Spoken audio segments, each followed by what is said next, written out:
Coach, do you remember the first football anybody gave you when you were growing up? Oh yeah. My dad was a high school football coach, so there was a football. Now, obviously, I was so young I didn't know, but there was a football in my crib when I was born. Now, where was this at? Commerce, Georgia. So I was born there. Well, I'm sorry, I was born in Augusta, Georgia. Lived in Warrington, Georgia. My dad was the head football coach, and in the first grade, he moved us to Commerce, Georgia, and he took over the Commerce Tigers there, and so I was from grades. Ever since they're still there. So ever since growing up in Commerce, that's where I grew up, and that's where my roots are. So you loved football from the earliest you can remember? Yeah, oh yeah. My dad was a high school football coach, and he, back in the day, he was a football coach. He was assistant principal. He was athletic director, and so we were just at the school all the time, and it's just part of what we did. And that was how everything was molded for us. And so we competed in all sports, but football was always my first love. And you started as quarterback. You stayed a quarterback your whole career, right? Yep. Oh yeah. I was a quarterback in middle school. Quarterback in JV, and then quarterback on the varsity.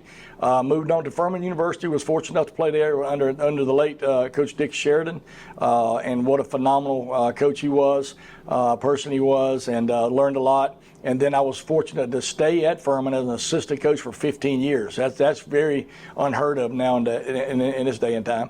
Became the head coach at Furman.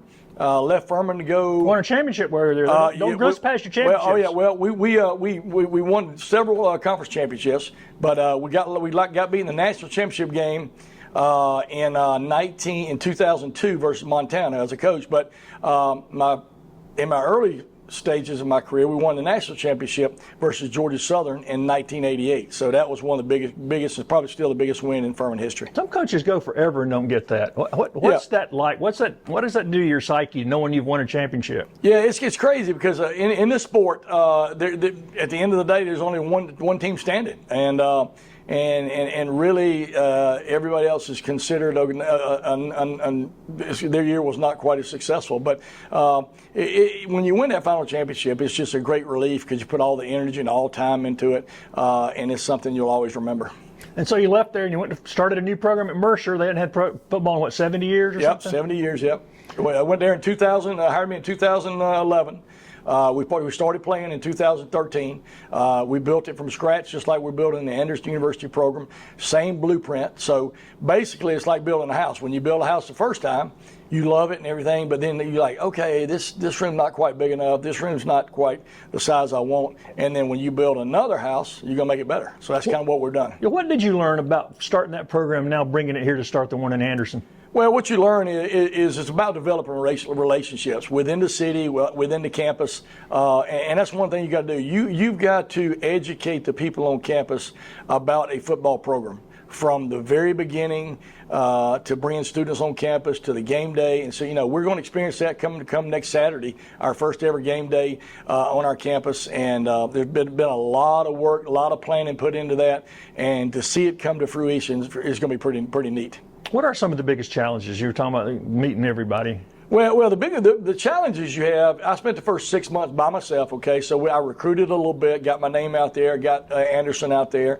The other things I did, I was able to develop relationships, foster relationships on campus, within the city. I helped raise money, obviously because facilities cost money, and then I helped plan facilities. So I had a hand in all of it, and I was in every meeting. And about 6 months ago, I told them, listen, I'm out of meetings because we got to get a football team ready.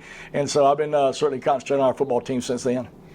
How difficult is it to recruit now, given all the new challenges in the recruiting world? Unfortunately, we get the Division II label sometimes, but it's like we had some of the transfers come in, they're like, Coach, y'all are not Division II. And I said, yeah, we're Division II by label only because we're going to run this like a Division I program.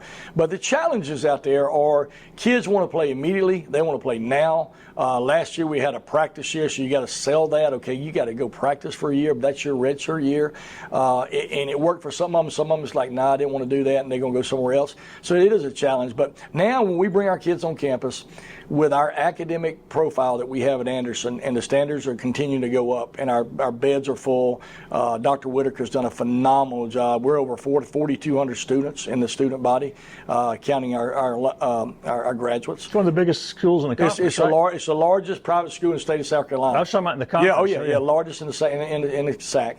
And And so you include what all was going on campus, and then all of a sudden you look at this magnificent 44,000 square foot facility we built called Trojan Fieldhouse, where we do everything, meet, eat. We do meetings in there. They lift weights. We have treatment in there. They have a locker room in there, and so we've got everything in there for those kids to come and be able to better their craft. And we call it mastering your craft. We want them to master their craft. They need to master their craft academically and then athletically, and so it's a great combination. There's some schools in the SAC with some pretty good legacies and pretty good championships and stuff. How do you stack up what y'all are doing, and particularly your facilities, with the rest of the conference? Well, I think facility-wise, we've got the best facility in the conference when it comes to the overall daily 365 days a year facility. And now, there's obviously Lenore Ryan's got a great stadium. They got a great facility. There's some others. Carson Newman. They've won national championships before. Their facilities are really good. So we're right up top with those guys. But what a competitive league it is. I mean, Lenore Ryan went to the Final Four last year. Limestone has been in the playoffs the last 2 years. Newberry's won championships the last 2 out of the last 3. Mars Hill's been really good, and Wingate just keeps on winning. So very difficult conference. We're going to jump in there with 2 feet and see what we can do. You've been a part of Greenville and the Upstate a long time. What's your impressions of Anderson? This is probably your first time to be around Anderson all the time. Yeah. Oh well, I'm gonna be honest with you. Grew up in Commerce, Georgia, right down the road. Went to college and went to school at Furman University. I've seen Greenville grow and grow and grow and grow. We left in 2011 to go to Macon, Georgia. We came back in 2021, and oh my goodness. Greenville is just overflowing with people, overflowing with traffic, a little bit different than I remember. But so I came over to Anderson. Bert kept trying to call me, and I said, Bert, I know what Anderson's about. I've been there before. It's AC in my mind. I'm not interested. He said, you need to come look. You have no idea what we got going on. So I snuck over here one day, and he and I were incognito on campus, and I was like blown away. And so met with Dr. Whitaker, and they laid out the plans that we were going to do, and I was like, this is incredible. So then me and my wife moved to Anderson probably a year and a half ago, and we absolutely love it. I'm more of a small town guy. We have a small town feel here, even though we have Clemson Boulevard, but we still have a small town feel. They've done a phenomenal job with the downtown area, and that continues to grow. And I think what the best thing about Anderson University and bringing football is the timing's right. And God kind of puts it in plans, puts it like he wants it, obviously, and he has planned this thing in the right way. Start football during the growth of Anderson. I think it's going to be a good match.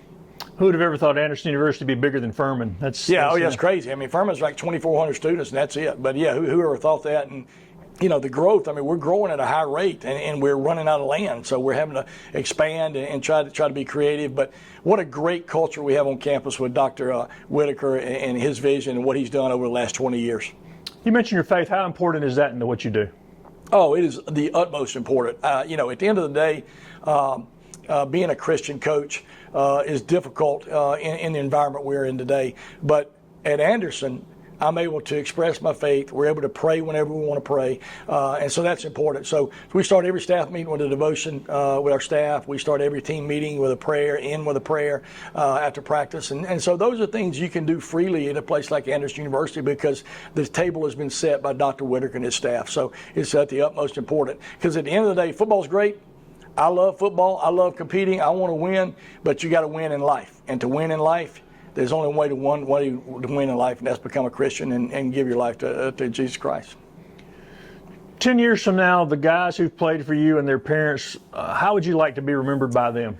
Well, I'm going to be honest with you. We have a fifth quarter program, okay? So life on the football field is just tough. Life in the classroom is tough. We have to teach these young men life after football. That's why we call it fifth quarter. So we have different speakers come in throughout the community.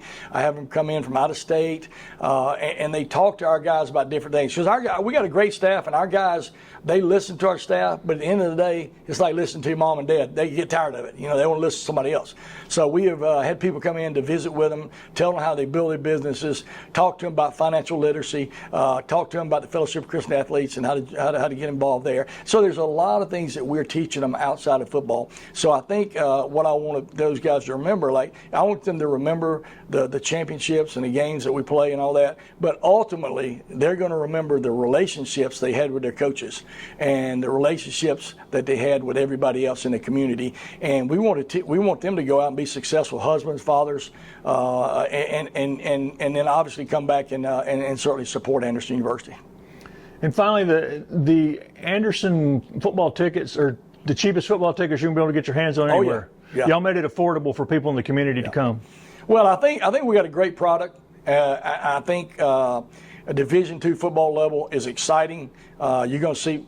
We get players on our campus that think they can play Division II, and they go, "Oh, this is a little bit tougher than I thought it was." So, Division II football is an exciting brand. Now, I will say this: the best thing about Division II and where I'm at right now in my career is I think it's the purest form of athletics now, because at the big level, Division I level, Clemson, Carolina, now it's still really good, but those guys are playing for money. They want to know how much money they're getting to do this and do that. At my level, they're playing for the love of the game. And so we really stress that with our guys, because some of these guys are still paying some money to go to school and to get their education. So the thing that doesn't get talked about a whole lot nowadays is student athlete, student coming first.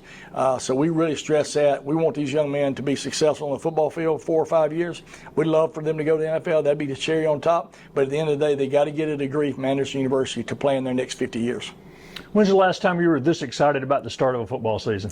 It's been a long time because I left Furman. My last game at Furman was 2010, and we actually played in 2013 at Mercer.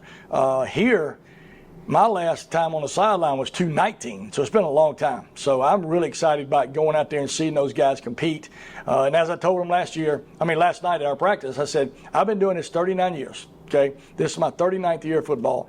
This is probably the most excited I've been because of the great unknown. But I've seen these guys put the work in. I've seen Anderson put the work in. I've seen the university put the work in, and we're all going to come together, and everybody's going to cheer for the black and gold. There's nothing better than football on a Friday night or Saturday.